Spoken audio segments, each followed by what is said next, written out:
C'est un endroit où on peut venir visiter, voir des animaux. Mais il n'y a aucune vente. C'est juste pour, justement, donner de l'information aux gens, pour expliquer comment ça mange, où ça vit, répondre aux questions. Il y a certaines espèces qu'on va pouvoir toucher, manipuler, pour apprendre à les connaître. Il y a toutes sortes d'animaux, des serpents, des lézards, des tortues. On a des crocodiliens, mais par contre, ça prend des permis. Parce que si on n'a pas de permis, on n'a pas le droit d'avoir ça au Québec, c'est illégal. Mais ceux qui sont ici, ils sont sous permis. Fait qu'on peut les voir, on peut les toucher, on pose des questions. Fait qu'il n'y a aucune vente ici. Il y a à peu près 600 pieds de table avec des aquariums et différentes espèces. Bien entendu, c'est pas toutes des reptiles, mais il y a quand même des araignées, des scorpions, des amphibiens qui ne sont pas des reptiles, mais souvent c'est dans le monde exotique, fait que souvent c'est relié avec tout ça là, dans le même environnement. C'est un environnement là, pour visiter un peu une partie des animaux exotiques qui existent. Fait qu'il y a toutes sortes de choses. Fait que c'est sûr que ça dépend de l'intérêt que les personnes y ont, ils veulent voir, veulent toucher. C'est toutes souvent c'est des exposants, à peu près 70 exposants. C'est des personnes qui sont plus des exposants privés, des passionnés. Fait que souvent, tu vas voir des affaires que tu ne vois pas régulièrement en animalerie. En animalerie, tu vas voir des espèces qui est le plus populaire, comme les dragons barbus, les uromastiques, les gecko-léopards. Mais dans une exposition comme ça, c'est des animaux que tu vas voir qui sont un peu plus rares. Parce que justement, ça allait passer par les animaleries ou des éleveurs, mais souvent, les personnes qui ont ça, ils les prennent tout de suite. Fait que souvent, quand tu arrives dans une exposition, tu as plus de chances de voir des spécimens qui sont plus rares en animalerie. C'est ça, bien, ici, c'est le coin des tortues. Donc, moi, c'est la tortue volante. Donc, la mission, c'est de faire connaître les tortues et de les protéger. Une tortue à dos diamanté, c'est une jeune. Donc, éventuellement, quand elle va grossir, elle va avoir pas mal toute la tête blanche avec des petits points. Puis sa carapace, c'est comme s'il y avait des petits diamants. Donc, c'est une tortue qu'on retrouve là, dans le coin de l'État de New Jersey, Whitewood, Cape May. C'est quand même assez répandu. Malheureusement, c'est une tortue qui est beaucoup servie dans les restaurants chinois, même aux États-Unis. Tu vois, bébé, qui a mal été soigné. Donc, on l'a retrouvé avec plein de champignons à l'arrière. Il a fallu lui donner un traitement. Il a un petit peu étaillé le bec parce qu'il y avait comme vraiment un gros manque de calcium, de vitamines. Puis c'est une tortue qui a été probablement mal nourrie et qui n'a pas eu de rayons UV. On est un groupe à but non lucratif. On est l'Association des éleveurs de reptiles de Montréal, l'Association d'herpétologie de Montréal. Puis on est un groupe de passionnés qui se retrouvent à chaque mois dans le fond, pour parler des reptiles, des actualités dans le monde des reptiles, la situation des reptiles au Québec. On fait des sorties de groupe. On fait des sorties de ce qu'on appelle du herping, qui est d'aller voir les reptiles dans leur habitat naturel. Puis, c'est pas mal ça, en gros.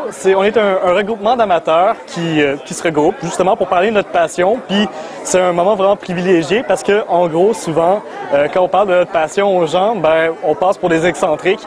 Mais là, c'est vraiment un endroit où est-ce qu'on peut se retrouver entre nous autres puis parler ouvertement de notre passion, un peu comme l'événement qui est ici en ce moment.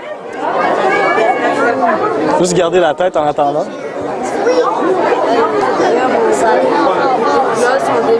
Ben oui. Il y a vraiment des belles rayures. Ben oui. Oui, il est tout rayé. Regardez ces écailles. Ces écailles sur le ventre ici. C'est des grosses écailles parce que lui, il est fait pour aller sur un sol qui est quand même avec des sablonneux, mais avec des roches coupantes. Fait que ces écailles ventrales ici sont vraiment fortes. Comme ça, ils se coupent jamais.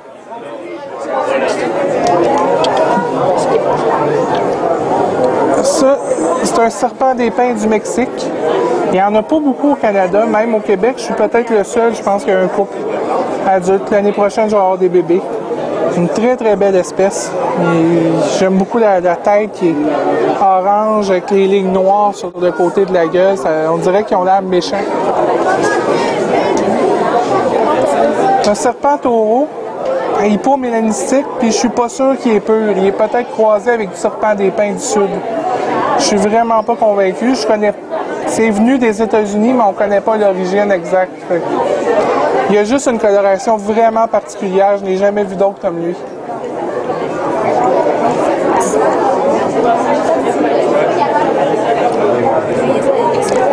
Okay. Même espèces sont généralement toutes pareilles.